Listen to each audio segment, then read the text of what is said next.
Muy buenos días. Les saludo, hermanos queridos, bienvenidos a la clase de escuela dominical de la Iglesia Ciudad de Dios en Cali.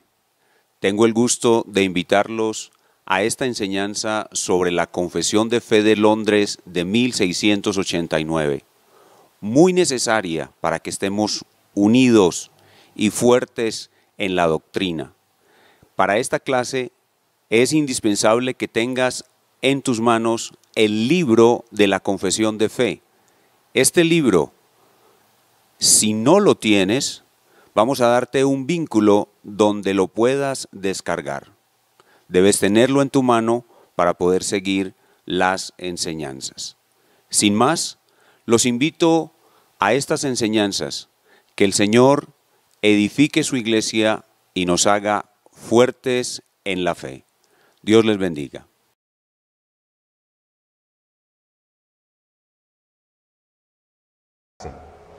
Estas imágenes que aparecen en la pantalla, cada imagen representa una de esas doctrinas fundamentales que ya vimos. Las personas que están aquí, que han seguido el curso, les van a decir a qué doctrina corresponde cada imagen. Esta doctrina, ¿a cuál imagen? Inspiración plenaria y verbal de la Escritura. Esa es la primera gran doctrina fundamental de la fe bíblica. Inspiración plenaria y verbal de la Escritura. Segunda, la grandeza y la soberanía de Dios. El gran problema de la iglesia de nuestro tiempo es que Dios no es grande en medio de la iglesia. Es un Dios pequeño y no es soberano. Dios es soberano. En esta clase vimos la grandeza y la soberanía de Dios. Y la tercera clase, la doctrina o el misterio de la Trinidad. Doctrina sin la cual no hay verdadero cristianismo. Si no somos trinitarios, no somos cristianos. Esa fue nuestra tercera clase. Y nuestra cuarta clase, el decreto de Dios. La Biblia enseña algo que puede ser llamado el decreto de Dios, el plan de Dios. Dios escribió en su libro. Obviamente la palabra libro es una palabra figurada. Dios no tiene libros, sino en su mente eterna. En su mente eterna siempre ha habido un plan. Un plan, el plan de creación, el plan de redención, el plan de providencia. Todo eso es un solo plan o un solo decreto. La mente de Dios estableció de antemano. Dios es un ser inteligente, sabio y soberano. Él estableció de antemano todo lo que iba a suceder en su creación. Lo preestableció, lo predeterminó. Por eso en la Biblia encontramos palabras como Dios juró, Dios lo preestableció, lo preordenó. Encontramos palabras como se hará como lo he determinado. Palabras como Dios en su consejo. Este es el consejo que está establecido para todas las naciones. Esas palabras predeterminó, preconoció, consejo, nos llevan a entender que Dios tiene un plan y que ese plan abarca todas las cosas y que ese plan es su decreto infalible. Es un decreto infalible. Todo lo que Dios ha establecido se cumplirá. Pero Dios lo va a hacer de tal manera que Él no es el autor del pecado, ni Él violenta la libertad de las criaturas, sino que confirma las causas secundarias por las cuales suceden las cosas.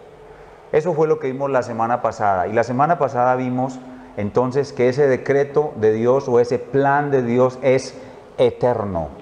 Es eterno, es desde la eternidad.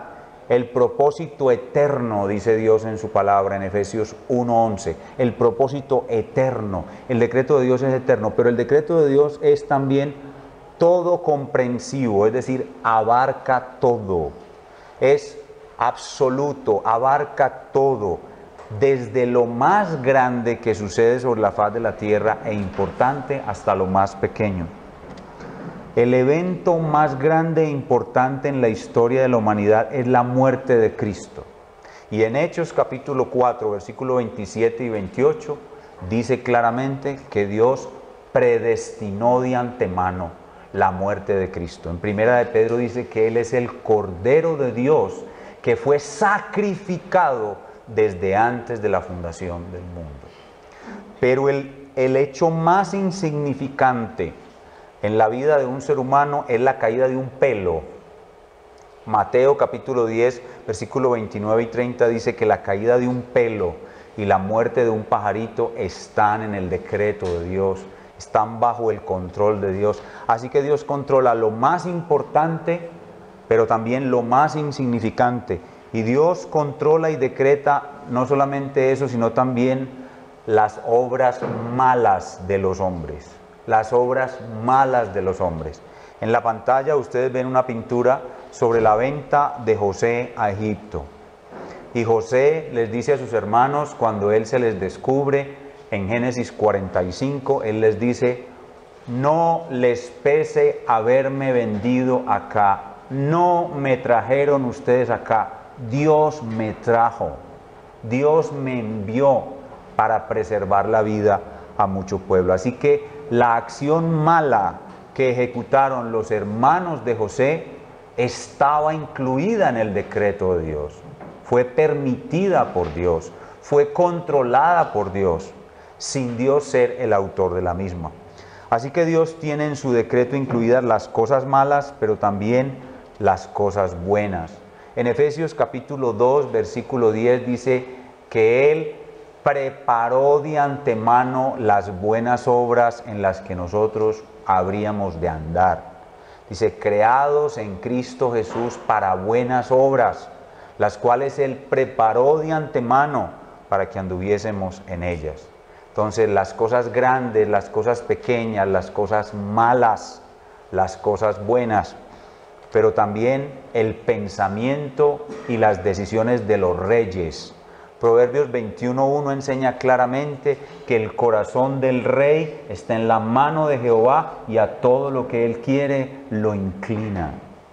Todo está en el decreto de Dios, ni siquiera el tirar los dados está fuera del decreto de Dios. La suerte no existe, el azar no existe, todo está dentro del decreto de Dios.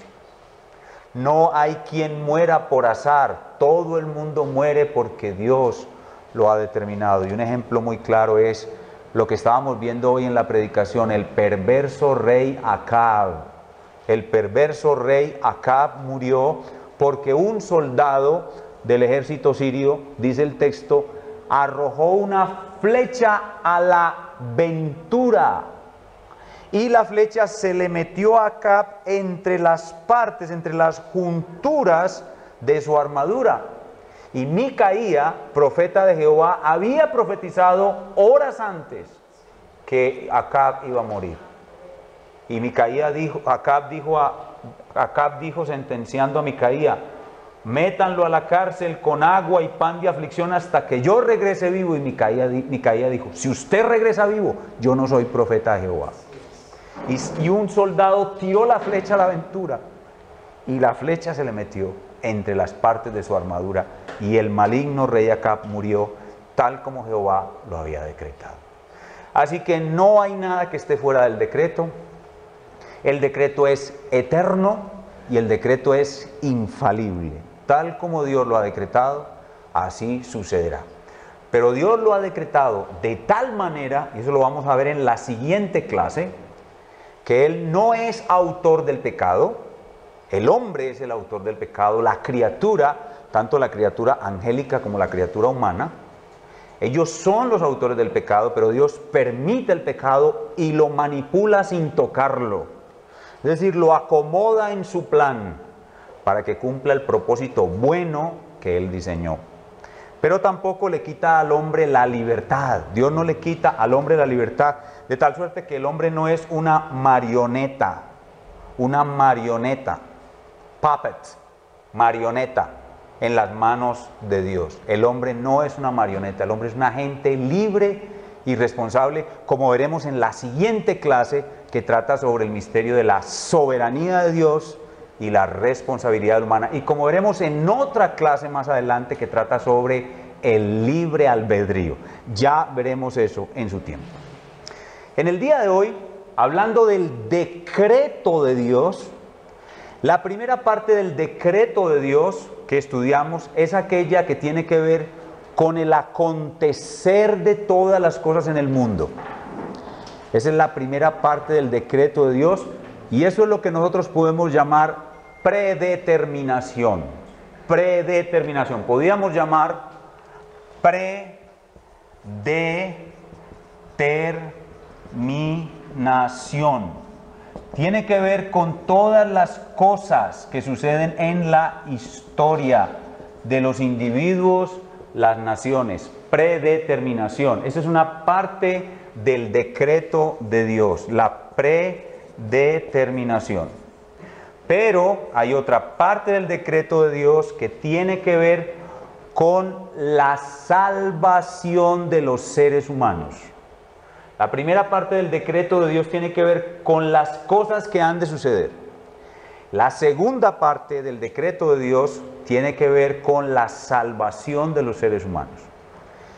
Dios desde la eternidad, viendo a la raza humana caída en pecado, convertida en una masa putrefacta y mala, Dios predestinó a unos seres humanos para salvación y a otros los dejó en su justa condenación. Y eso es lo que llamamos el decreto de predestinación. Predestinación.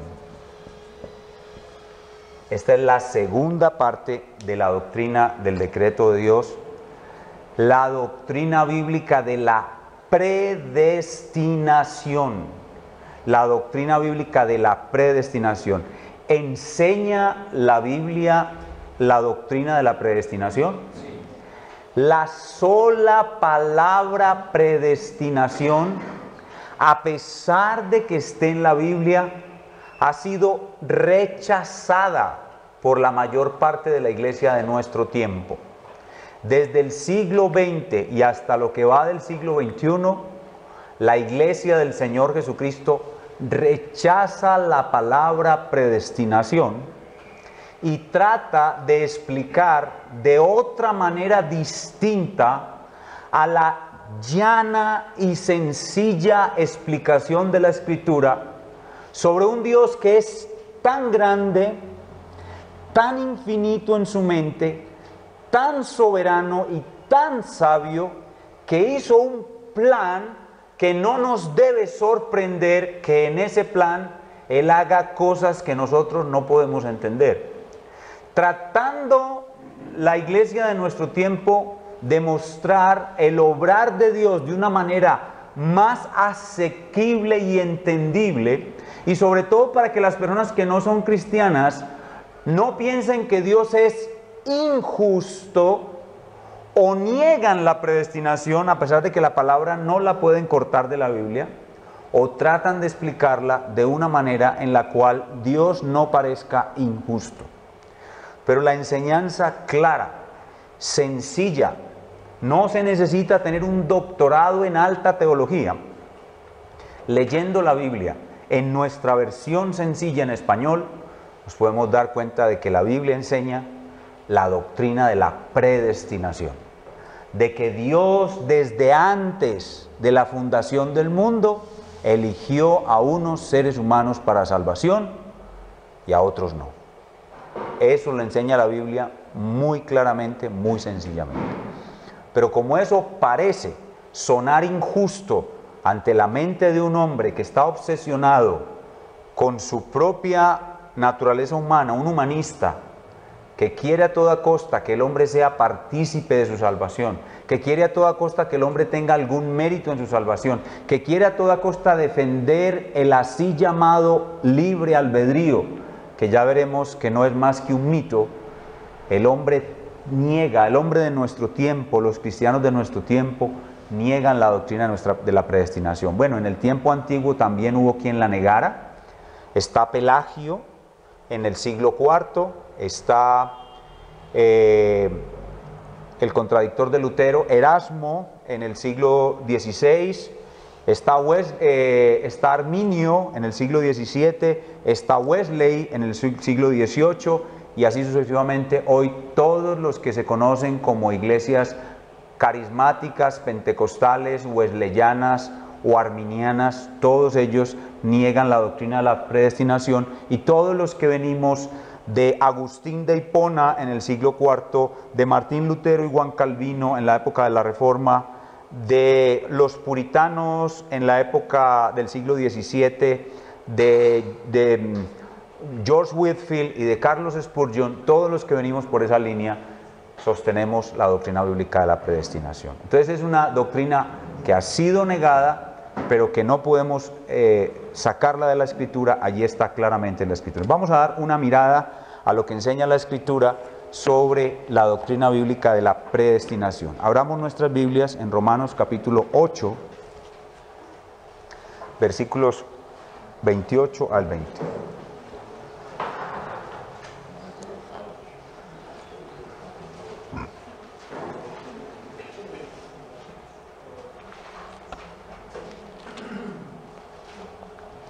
Dice la palabra de nuestro Dios. Romanos 8, 28. Ay.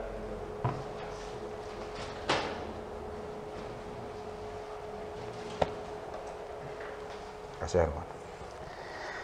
Dice, y sabemos que a los que aman a Dios, todas las cosas les ayudan a bien. Esto es, a los que conforme a su propósito son llamados. Porque a los que antes conoció, también los predestinó para que fuesen hechos conforme a la imagen de su Hijo, para que Él sea el primogénito entre muchos hermanos. Y a los que predestinó, a estos también llamó. Y a los que llamó, a estos también justificó. Y a los que justificó, a estos también glorificó. Este hermosísimo y famosísimo pasaje se conoce en la historia de la teología como la cadena de oro de la salvación, o en el latín, desde tiempos antiguos, se conoce como Ordo Salutis. Cadena de oro de la salvación, o en latín, Ordo Salutis. En este versículo se ve claramente la predestinación. Ahí se ve claramente la predestinación.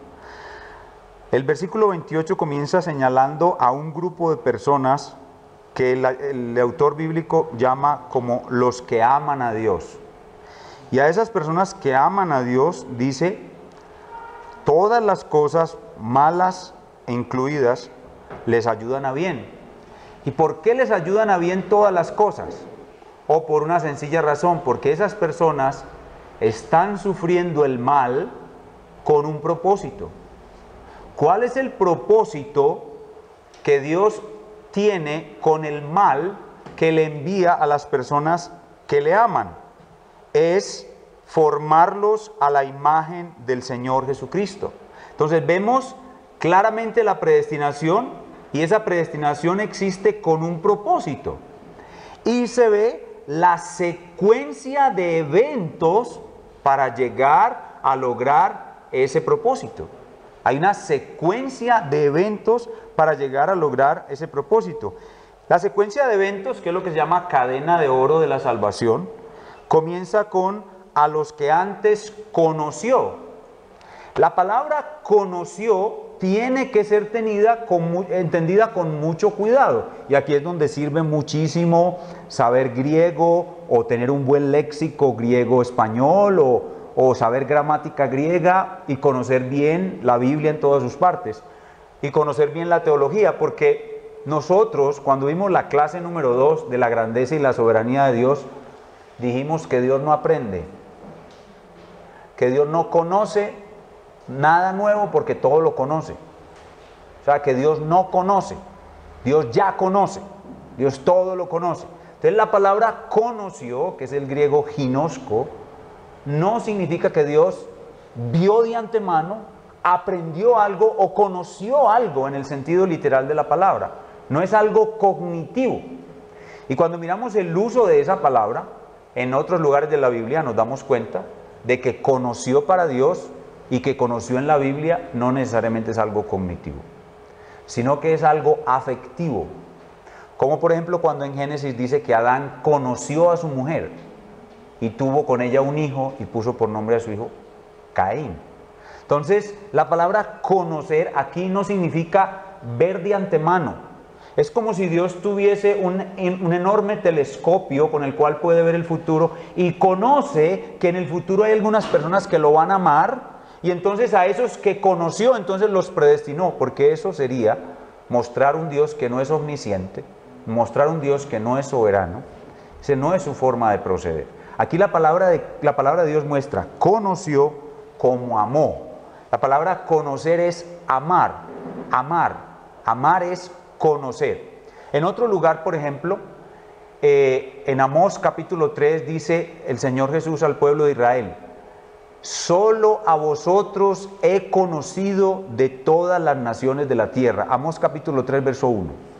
Solo a vosotros he conocido de entre todas las naciones de la tierra. Significa que Dios no conocía a los árabes, Dios no conocía a los egipcios, Dios no conocía a los babilónicos. No, Dios conoce todo. La palabra conoció, cuando Dios le dice a Israel, solamente a vosotros he conocido, significa solamente a vosotros he amado. La palabra conocer tiene un elemento afectivo, no cognitivo. Entonces, la cadena de oro de la salvación comienza ¿con qué? Con el amor de Dios desde la eternidad. El amor de Dios desde la eternidad. Dice, a vosotros solamente os he amado desde la eternidad. Dice, con amor eterno te he amado, por tanto te prolongué mi misericordia. En Efesios capítulo 1 también dice, bendito sea el Dios y Padre de nuestro Señor Jesucristo, que nos bendijo con toda bendición espiritual en lugares celestiales en Cristo, según nos escogió en Él desde antes de la fundación del mundo, en amor, habiéndonos predestinado. Entonces ahí está el amor y luego la predestinación. En amor, habiéndonos predestinado, igual que aquí, nos conoció y luego nos predestinó. ¿Y para qué nos predestinó? Nos predestinó, ahí dice claramente el propósito, para que seamos hechos conformes a la imagen de su Hijo. Dios nos escogió cuando estábamos en la masa caída de la humanidad, nos amó y nos predestinó para llegar a ser una réplica de su Hijo. Nosotros éramos una masa amorfa, deforme, maligna. Nosotros perdimos la naturaleza humana y la imagen de Dios cuando pecamos. Y siendo esa masa amorfa, para Él aborrecible, para Él inmunda, Él mostró su gran amor y su bondad en que amó de esa masa a muchos. Y a esos que amó, los eligió. A ti, a ti, a ti, a ti, a ti, a ti, a ti, los voy a elegir. ¿Y para qué los voy a elegir? ¿Para qué los voy a predestinar? Yo que soy el gran arquitecto de todo, el gran escultor de toda obra, ustedes serán mi máxima obra de arte. Miren la inmundicia en que se han convertido. Bueno, yo los predestino para llegar a ser réplicas de mi Hijo. Eso fue lo que Él dijo en su decreto eterno. Dijo que yo y usted y todos los que nos hemos arrepentido y creído en Cristo, seremos réplicas de Cristo, iguales a Cristo, en su naturaleza y en su constitución como ser humano, seremos réplicas del Señor Jesucristo. Para eso nos predestinó y entonces, en su momento, comienza a hacer la obra en nosotros. Él es el arquitecto, el escultor. Entonces en su momento, dice el verso 30, y a los que predestinó a estos también llamó. Entonces ahí estaba usted viviendo en sus inmundicias, ahí estaba usted viviendo como lo que es un hombre inmundo, pecador, depravado, y de un momento a otro, como Él lo predestinó a usted en el decreto de salvación, llega el día y la hora exacta en que Dios envía su palabra. La palabra que sale de mi boca no volverá a mí vacía, sino hará aquello para lo cual la envía. Entonces Jesús pasa y ve al enanito ese subido en el palo y le dice, ese enanito no se imaginó que Jesús sabía su nombre. Zaqueo. ¿Cómo supo Jesús que él se llamaba Zaqueo? Porque estaba escrito en el libro de la vida. Y estaba escrito que Jesús pasaría por esa esquina a esa hora, con ese calor, en ese árbol y en la copa del árbol, aquel enanito. Zaqueo, ven, desciende pronto. Hoy es necesario que yo more en tu casa. Ahí Dios, Jesús, llamó a Zaqueo. Lo llamó. Y no lo llamó, luego lo vamos a ver en otra sección, con un llamamiento que pudiera Zaqueo resistir. Lo llamó con un llamamiento irresistible. Zaqueo fue transformado. Así de sencillo. Porque la voz de Dios, el poder de Dios transformó el corazón de piedra de Zaqueo en un corazón de carne y Zaqueo fue transformado en una nueva persona. ¿Y cómo lo sabemos? O porque dejó de ser ladrón y devolvió todo lo que había robado. Se convirtió ahora en un prospecto o en un comienzo de la imagen de Cristo. Zaqueo comenzó a ser transformado a la imagen de Cristo. Entonces dice, a los que llamó, ahí comienza el proceso que antes había comenzado con la predestinación. ¿Cómo comenzó el proceso? Comenzó con el amor eterno de Dios y con la predestinación. Pero ¿dónde empezó a ser efectivo el proceso? En el llamamiento. Y a esos que también llamó los justificó. ¿Qué significa? Perdonó los pecados de Zaqueo. La palabra justificar significa ser declarado justo, absuelto, no culpable. Y a esos que justificó, los glorificó. La pregunta es, ¿por qué la palabra glorificó y justificó y llamó están en pasado? Porque esto es parte de un decreto. Las palabras están en pasado por una sencilla razón. Para Dios el pasado y el futuro son lo mismo. Dios no ve diferencia entre el pasado y el futuro. Lo que Él decreta, así será. Y por eso Él puede hablar del futuro como si fuese pasado. ¿Ven? Por eso están los verbos todos en pasado. A pesar de que cuando Pablo escribió eso, cuando Pablo escribió esto, ni siquiera Pablo había sido glorificado. Y sin embargo dice ahí que lo glorificó. ¿O por qué cree usted que Pablo en Efesios dice que Él nos hizo sentar en lugares celestiales en Cristo? ¿Usted cree que por qué dice eso?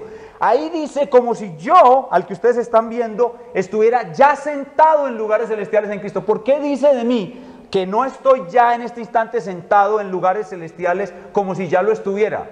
O porque para Dios es lo mismo el pasado que el futuro. Lo que Dios decretó sucederá indefectiblemente, nada puede impedirlo. La palabra que sale de mi boca no volverá a mí vacía, sino hará todo aquello para lo cual la envié. Entonces, si Dios me eligió, si Dios me amó, si Dios me predestinó, habrá una forma posible de que yo no llegue a ser lo que Él quiere que yo sea. No porque Él es Dios.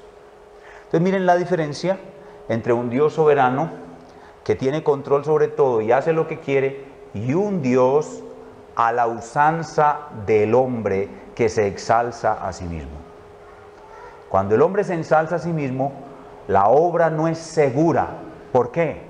Porque depende del hombre. Cuando depende del hombre, no es seguro el final. Cuando depende de Dios, ¿será que es inseguro el final? Cuando depende de Dios, el final es absolutamente seguro. Por eso Él dice, yo soy el alfa y la omega. Yo soy el principio y el fin. O sea, el final es seguro. Y eso es lo que es la predestinación. Veamos otro pasaje. Veamos Efesios 1 del 3 al 5. Efesios 1. Pasaje que cité hace un momento, Efesios 1, del 3 al 5. Efesios 1, del 3 al 5. Dice, bendito sea el Dios y Padre de nuestro Señor Jesucristo, que nos bendijo con toda bendición espiritual en los lugares celestiales en Cristo, según nos escogió en Él antes de la fundación del mundo, para que fuésemos santos y sin mancha delante de Él. En amor nos conoció, en amor, habiéndonos predestinado para ser adoptados hijos suyos por medio de Jesucristo, según el puro afecto de su voluntad. Vuelvo y repito, usted no tiene que tener un doctorado en alta teología para entender lo que aquí dice. Incluso en nuestro mismo idioma podemos entenderlo. Pablo comienza su maravillosa carta a los Efesios hablando de lo que nuestro Dios, el Padre, hizo. Bendito sea nuestro Dios y Padre, que nos bendijo. Dios nos bendijo. ¿Con qué nos bendijo? Con toda bendición espiritual. ¿Cuándo y en dónde? En los lugares celestiales. ¿Existíamos cuando Él nos bendijo? No. Cuando Él nos bendijo, solo existía Él. Nos bendijo en lugares celestiales en Cristo. Y cuando solo existía Él, dice el verso 4, según nos escogió. La palabra escoger significa seleccionar de un grupo más grande. Eso significa escoger. No se necesita ser un experto en el idioma para entender eso. Si yo tengo un grupo de cosas en un conjunto grande, muchas cosas, y saco unas del conjunto y dejo otras, eso es escoger. Yo escojo unas y dejo otras. Eso fue lo que Dios hizo. Y Él nos escogió en Cristo, es decir, que Él nos unió a Cristo para que Él fuera nuestro Salvador. ¿Cuándo? Antes de la fundación del mundo. ¿Y cómo estábamos nosotros en su mente cuando Él nos escogió? ¿Qué éramos nosotros en su mente eterna cuando Él nos escogió? Dice, para que fuésemos santos y sin mancha. Eso significa que ¿cómo éramos? Éramos no santos y llenos de manchas. Y Él nos tomó cuando éramos no santos. ¿Y qué es lo contrario de no santo? Una porquería. La depravación, la maldad, la inmundicia. ¿Sí? Llenos de mancha, la mancha del pecado. Nosotros éramos a sus ojos manchados y pecaminosos, y Él nos escogió. Y nos escogió y nos predestinó por su amor para quitarnos esas manchas, para quitarnos ese pecado y hacer de nosotros una nueva creación, perfecta, igual que el Señor Jesucristo. Dice, en amor, es decir, esa fue la motivación de su corazón. ¿Por qué nosotros somos salvos? Porque Dios es amor. ¿Por qué nosotros somos predestinados? Porque Dios es amor. En amor, habiéndonos predestinado para ser adoptados hijos suyos. Cuando Dios nos creó en Adán, nosotros éramos hijos suyos por creación. Nosotros éramos hijos creacionales de Dios. Por creación, Adán era hijo de Dios. Pero cuando caímos en pecado, en Adán nos convertimos en hijos del diablo. Éramos hijos del diablo. Y ahora, por medio de Jesucristo, Él nos traslada de nuevo y nos lleva a ser hijos de Dios por adopción. Por la adopción volvemos a ser hijos de Dios. Y todo ese proceso Él lo asegura, lo certifica, lo coloca, lo sella con su sello real, lo habla con el poder de su palabra, lo jura. Es un decreto. El decreto de predestinación. Es un decreto, el decreto de predestinación. Veamos otro texto, Hechos capítulo 13. Hechos capítulo 13, versículo 48.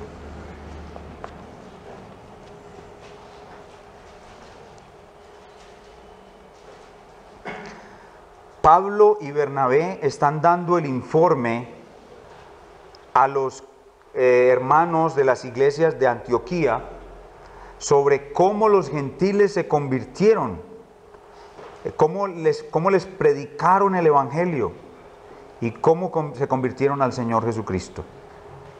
Y esto fue lo que sucedía cuando Pablo y Bernabé predicaban el evangelio a los gentiles. Verso 48 de Hechos 13 dice: los gentiles, oyendo esto, se regocijaban y glorificaban la palabra del Señor, y creyeron todos los que estaban ordenados para vida eterna. Noten cómo Lucas no tiene ningún rubor, no tiene ningún temor de escribir en su libro, Hechos de los Apóstoles, que aquellos de los gentiles que se convirtieron estaban ordenados por Dios de antemano para vida eterna. Eso es de manera sencilla la predestinación. Eso es la predestinación. Veamos en 2 de Tesalonicenses 2:13. 2 de Tesalonicenses 2:13.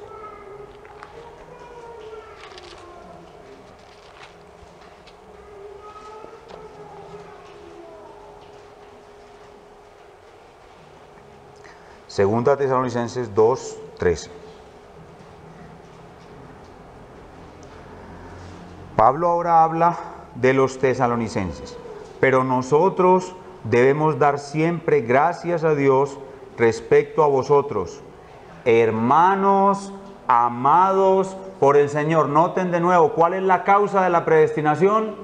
El amor de Dios. Hermanos amados por el Señor, damos gracias siempre por vosotros, hermanos amados por el Señor, de que Dios os haya escogido desde el principio para salvación. O sea, más claro no puede estar en la Biblia. Dios escogió a unas personas desde el principio para salvación. Más claro no puede estar allí. Mediante la santificación, es decir, nosotros éramos una inmundicia, una porquería, y por el Espíritu Santo vamos a ser santificados mediante la santificación por el Espíritu y la fe en la verdad. Vemos claramente que nuestro Dios ha predestinado para salvación a muchos. Veamos un último pasaje, 1 de Pedro 2, del 7 al 8.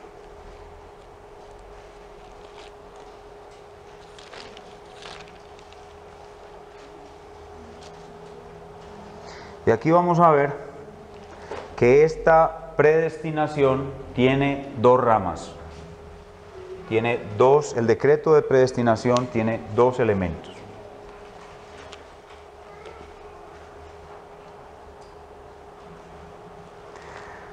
Primera de Pedro 2, 7 y 8. Para vosotros, pues, los que creéis, Él, o sea, Cristo, es precioso. Pero para los que no creen, la piedra que los edificadores desecharon ha venido a ser la cabeza del ángulo, y piedra de tropiezo, y roca que hace caer. Porque tropiezan en la palabra, siendo desobedientes, a lo cual fueron también destinados. A lo cual fueron también destinados. Las personas que creen, ¿por qué creen? Porque para ello fueron ¿qué? Predestinados. Y las personas que no creen, ¿por qué no creen? Porque para ellos fueron predestinados. Entonces el decreto de predestinación tiene dos elementos. Uno es el decreto de elección, que es un decreto positivo.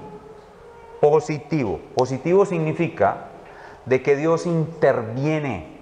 Dios interviene activamente con todo su ser. Dios involucra todo su ser en la elección de estas personas y en su salvación. Es un decreto positivo, activo.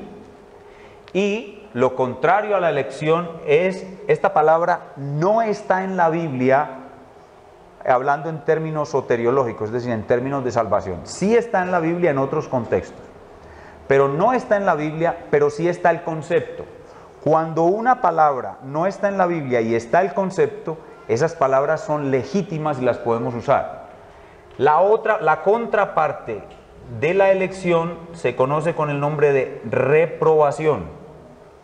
Y el decreto de reprobación es un decreto negativo. Negativo. El decreto de elección, o la parte de la predestinación que corresponde a la elección, es positiva.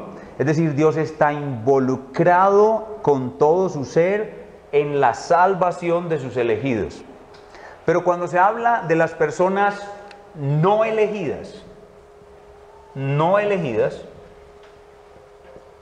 que se conoce como reprobación en la historia de la teología, se trata de un elemento negativo. ¿Qué queremos decir? Que Dios no es la causa de su condenación. La causa de su condenación, según vimos en la doctrina del decreto de Dios, es ¿quién? Ellos mismos. Ellos mismos son la causa de su condenación. ¿Por qué? Porque Dios no obligó al hombre a pecar. El hombre pecó porque quiso. El hombre se autocondenó. Y una vez toda la masa de la raza humana se autocondenó, Dios soberanamente en su gracia, y aquí es donde nosotros tenemos una diferencia muy grande con el resto del cristianismo. ¿Usted quiere hacer una diferencia en dos palabras entre el cristianismo reformado histórico y las otras formas de cristianismo que han surgido a lo largo de la historia? Las dos palabras son estas: gracia soberana. Cuando Dios vio, digo vio porque su mente es eterna, estoy hablando en términos humanos, la masa total de la humanidad caída en Adán, Dios decidió, por su amor, por su bondad, salvar a una gran parte de esa raza humana por medio de tener que entregarlo todo en la persona de su Hijo. Y a esos los eligió y se involucró en su salvación con todo su ser. Lo dio todo para la salvación de aquellos depravados que Él eligió. Pero al resto de los depravados, que se volvieron depravados por sí mismos, a quienes Dios no destinó para ser depravados, ni Dios los indujo a la depravación, ni los convirtió en depravados, sino que ellos mismos, por su agencia libre y responsable, se convirtieron en depravados. Dios los dejó. Los dejó en la justa condenación que Él mismo hombre se causó. Es decir, que Dios tiene gracia, Dios es un Dios de gracia. ¿Qué es la gracia? La gracia es recibir lo contrario a lo que yo me merezco. Dios sí tiene gracia y Dios da gracia al pecador, Dios salva al pecador, pero se la da al pecador a quien Él le da la gana de dársela. Como está escrito, tendré misericordia del que tendré misericordia. Todos merecen la muerte. Yo les podría dar la salvación a todos y sería bueno, justo. Yo los podría condenar a todos y sería justo, pero he decidido salvar a unos y a otros dejarlos en su justa condenación. Y eso es lo que no le gusta a nadie. Pero eso es lo que dice la Biblia. Ese es el problema que es que eso es lo que dice la Biblia. Y eso nos muestra una imagen de Dios que a las personas cristianas que no entienden bien su Biblia no les gusta. Entonces, como no les gusta lo que la Biblia dice, presentan a otro Dios, un Dios que depende de la voluntad del hombre, un Dios que depende de la decisión del hombre, no un Dios que es soberano en sí mismo y que hace lo que quiere y que hizo lo que quiso antes de que el hombre fuera creado. Ese Dios, que es el que muestra la Biblia, a la mayoría de los cristianos les parece un monstruo y no lo quieren ver ni de lejos. Por eso es que la mayoría de las iglesias son de ese estilo que llamamos arminianas, pentecostales, carismáticas o iglesias del libre albedrío, si usted quiere llamarlas así. Porque para ellos lo más importante no es la soberanía de Dios, sino el libre albedrío humano. Y ellos acomodan el Evangelio a una perspectiva del libre albedrío humano, supuestamente porque esta forma de ver a Dios es injusta. Vayan conmigo a Romanos, capítulo 9.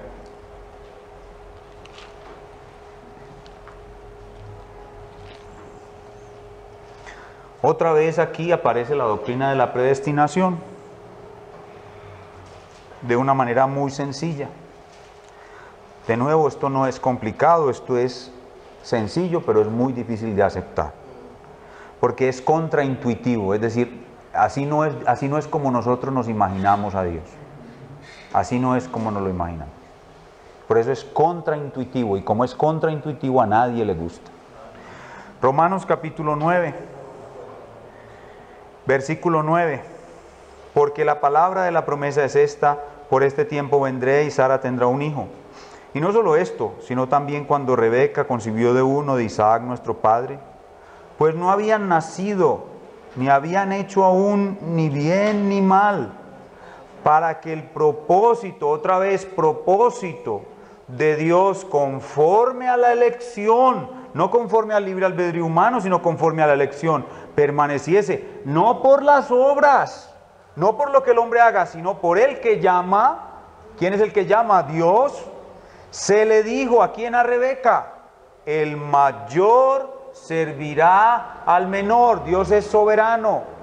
Como está escrito: a Jacob amé, mas a Esaú aborrecí. Y cuando la gente lee eso, lo primero que dice es: Dios es injusto. Y como Pablo sabía que todos los que lo leyeran iban a decir eso, continúa diciendo, 14, ¿qué pues diremos? ¿Que hay injusticia en Dios? En ninguna manera. Es decir, oigan bien, es decir, que cuando yo le predico a usted el Evangelio y usted cree que Dios es injusto, yo le prediqué bien. Yo le prediqué bien. ¿Sí? Cuando yo le predico a usted el Evangelio y usted cree que Dios es injusto, exactamente lo entendió. Ahora la pregunta es, ¿lo va a aceptar, sí o no? ¿Lo va a aceptar, sí o no? Ese es el Dios de la Biblia. Ahora, obviamente Pablo dice que no, Dios no es injusto en ninguna manera. Dirá el alfarero, el barro, la vasija de barro al alfarero: ¿por qué me has hecho así? De hecho, cuando el Señor Jesús regrese por segunda vez, lo primero que nosotros vamos a cantar, ¿saben cuál va a ser el primer himno en el primer culto cuando estemos con el Señor en el reino eterno? Justos y verdaderos son tus caminos, ¿quién no te temerá, oh Señor?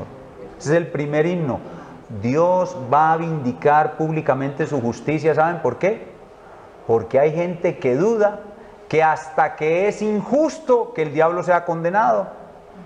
Orígenes, un padre de la iglesia, montó un sistema teológico en el cual hasta el diablo termina salvado. Por no pegarse a las Escrituras, por no conformarse con las palabras de las Escrituras, el hombre termina diciendo necedades.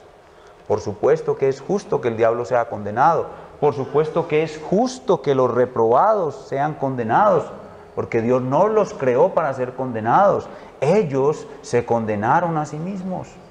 Y por supuesto que es justo que los elegidos sean salvados, aunque ellos merecen condenación, porque hubo alguien que pagó el castigo que ellos merecían.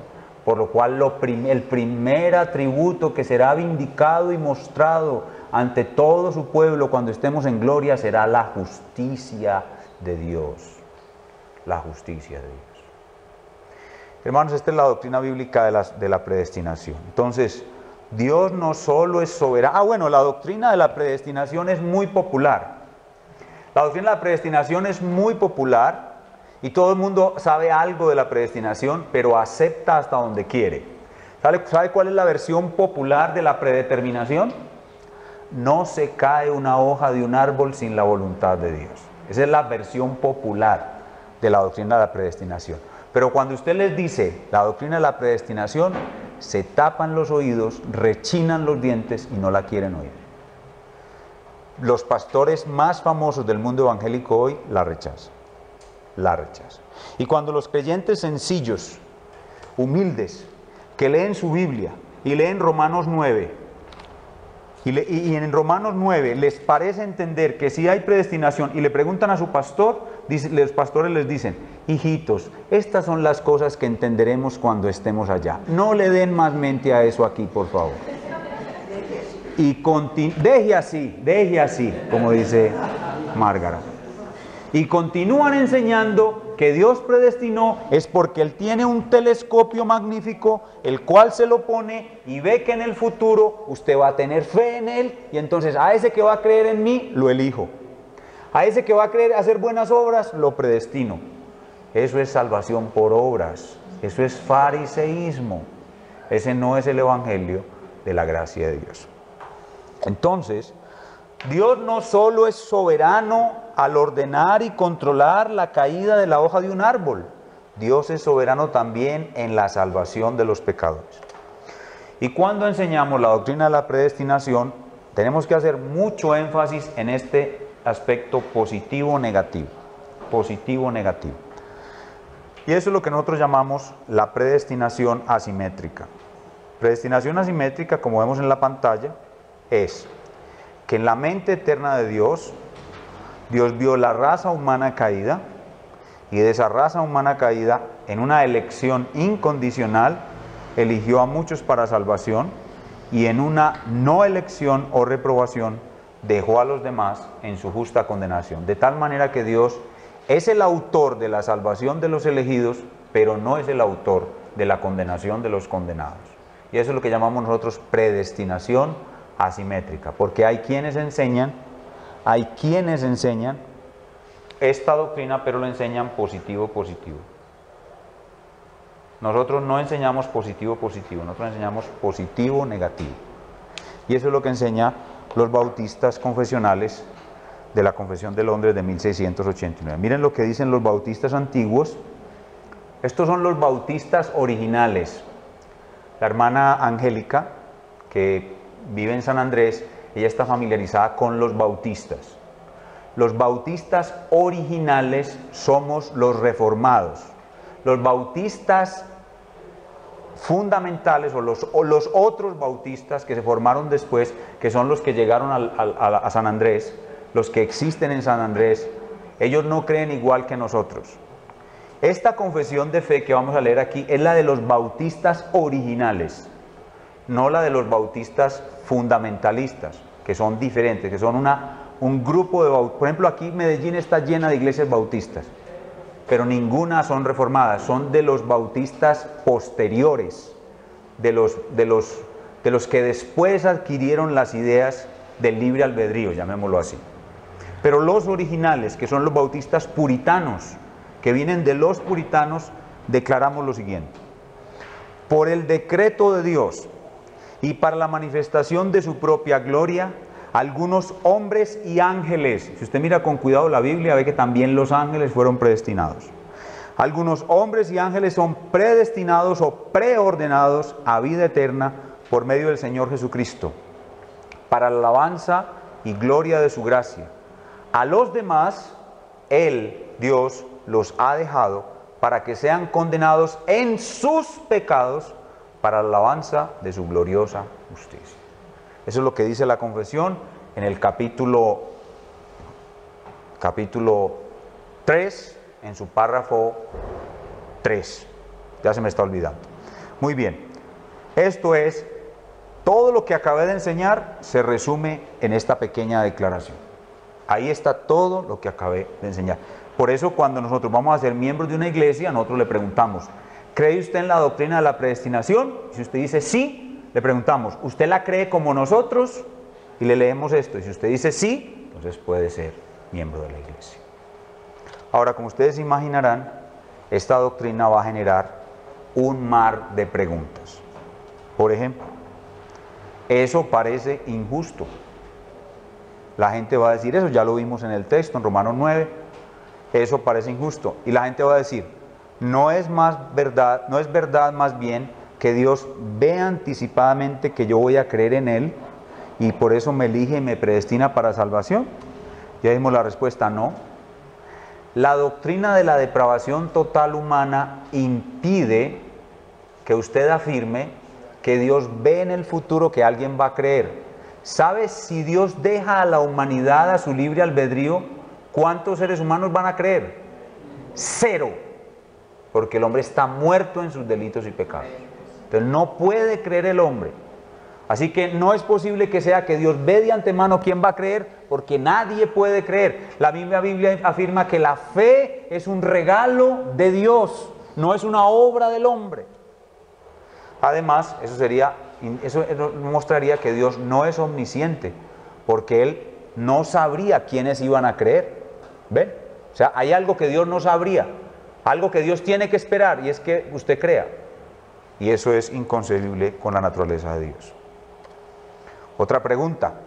Ahora, cuando uno comienza a predicar esto, la gente comienza a rechazarlo, y en vez de ir a los textos, en vez de ir a la escritura, la gente comienza a poner analogías humanas. La gente comienza a hacer comparaciones con lo que sucede al ser humano. Y una de las que me han hecho es esta. Un papá no le daría su favor a su hijo y se lo negaría a otro que están en igualdad de condiciones. Es más o menos como esto.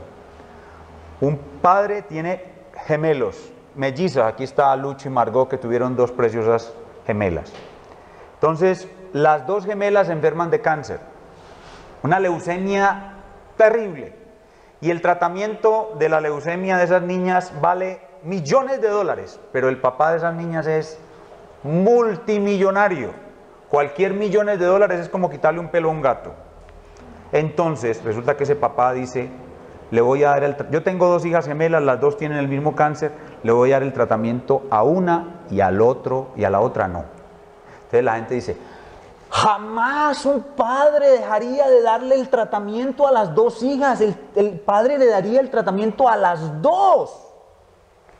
Así es Dios. Dios, ¿cómo le va a dar una cosa a uno y se la va a negar a otro? Lo que está diciendo es imposible que la gracia sea soberana en Dios. El problema es que la Biblia dice que es soberana. Ese es el problema. Entonces cuando le dicen a uno, no, un padre humano no le daría a una hija el tratamiento y a la otra se lo negaría. Y lo que yo respondo es, tus pensamientos de Dios son demasiado humanos. Dios no es como tú. Tú eres como Dios. Pero Dios no es como tú. Dios es humano. ¿Cuál es el propósito de Dios al hacer todo esto? Su gloria. La gloria con la salvación de los elegidos, la gloria de su gracia. Y con la condenación justa de los reprobados, la gloria de su justicia. Dios no busca otra cosa que no sea su propia gloria. Si Dios buscara otra cosa, estaría desviado, porque ¿qué es lo único y lo más perfecto? Su propia gloria. Entonces la gente comienza a crear fantasías. Lo mismo, por ejemplo, cuando enseñamos la seguridad de la salvación. Obviamente la doctrina de la predestinación es la base para enseñar que la salvación no se puede perder. Pero cuando enseñamos la seguridad de la salvación, la gente llega y me saca una historia de un pastor que tuvo una mujer. La mujer lo abandonó y se fue con otro. Se dejó con este y se casó con otro. Se dejó con este y se casó con otro. Y se casó con 7. Y cuando estaba con el 7º murió. ¿Se salvó o no se salvó? Me dicen. ¿Era predestinada o no era predestinada? Y yo, caramba, mi hermano, pero es que ese acertijo no lo responde sino el Señor Jesucristo. ¿Ah?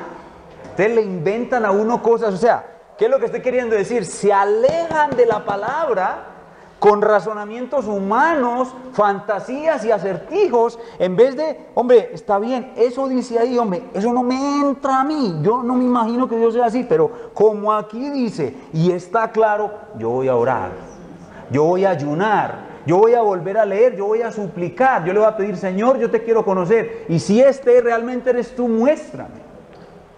Pero empiezan a maquinar y a inventar y fantasías y acertijos. Yo me la paso resolviendo acertijos por toda parte donde voy. Pero en última instancia, solo el Espíritu Santo convence al hombre de que este es el verdadero Dios. Tus conceptos de Dios son demasiado humanos. Si Dios ya predestinó, esta es la otra objeción, si Dios ya predestinó a los que se van a salvar, ¿para qué los evangelizamos? Si de todos modos se van a salvar. Esa pregunta me la hicieron en la clase pasada. ¿Por qué debemos evangelizar a los que Dios predestinó? O porque Dios no solamente predestinó que se iban a salvar, sino que también predestinó cómo. Y la forma como se van a salvar es por la predicación. Por eso hay que predicarles a pesar de que son predestinados. Porque Dios lo mandó. Porque Dios ha ordenado que la evangelización los traerá a salvación y que ella es absolutamente necesaria. Muy bien, ¿y cuáles son las aplicaciones de la doctrina bíblica de la predestinación? Ya mencioné una. La primera es la seguridad de la salvación. La salvación es absolutamente segura, porque la salvación no es obra del hombre. La salvación es obra totalmente de Dios. También la doctrina de la predeterminación y de la predestinación nos da mucha confianza en medio de las pruebas. Cuando tenemos dificultades en esta vida, nosotros podemos estar seguros de que todas esas dificultades están dentro del decreto de predestinación. ¿Qué está haciendo Dios con todas esas dificultades? Lo vimos ahora en Romanos 8:29.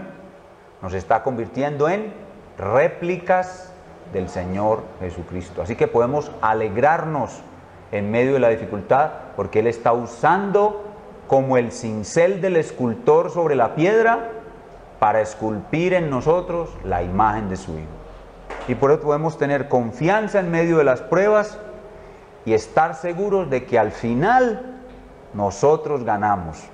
O sea, al final de toda la historia de la humanidad y al final de la historia de cada uno de nosotros, nosotros ganamos. ¿Por qué? Porque Dios es quien va a ganar. Dios va a cumplir su propósito. No hay forma posible de que ninguno de los que estamos aquí, que somos cristianos verdaderos, no hay forma posible de que al final no aparezcamos ante la presencia de Dios convertidos en réplicas de Cristo. No hay forma de que eso no ocurra. Así que nosotros podemos enfrentar las pruebas con una mente preparada para la aflicción. Una mente preparada para la aflicción. ¿Por qué? Porque Dios ha predestinado el mal para nuestro bien. Dios ha predestinado el mal para nuestro bien. Pero, como bien lo dice la confesión, tenemos que tener mucho cuidado con esta doctrina. Esta doctrina es un gran consuelo para nosotros dentro de la iglesia. Pero no podemos ir andando por ahí en la calle contando esta doctrina a todo el mundo, ni siquiera a creyentes inmaduros, porque esta doctrina va a procurar o va a hacer o va a facilitar de que muchas personas blasfemen el nombre del verdadero Dios. Entonces tenemos que usar esta doctrina con cuidado, tenemos que predicársela a la iglesia y predicárnosla a nosotros mismos, pero tenemos que tener cuidado porque es por su alto nivel de complejidad una doctrina que puede producir rechazo en muchas personas, y es mejor a los bebés llegarles con leche y no con alimento sólido como este. Hay que llevarles con leche, con el Evangelio. Cuando nosotros predicamos el Evangelio no necesitamos hablar de la predestinación. Cuando estamos en una clase de Biblia y teología podemos hablar de la predestinación, o en algún sermón. Si yo estoy predicando Romanos y me toca Romanos 9, pues tengo que hablar, pero por lo general esta doctrina hay que manejarla con mucho cuidado porque se puede prestar para muchas malas interpretaciones y para ser rechazada por muchas personas. Muy bien, esto es lo que tiene que ver con la doctrina de la predestinación. Vamos entonces a ver si hay algunas preguntas aquí en el salón y tratamos de responderlas en cuanto a mí me sea posible. Hermano Camilo.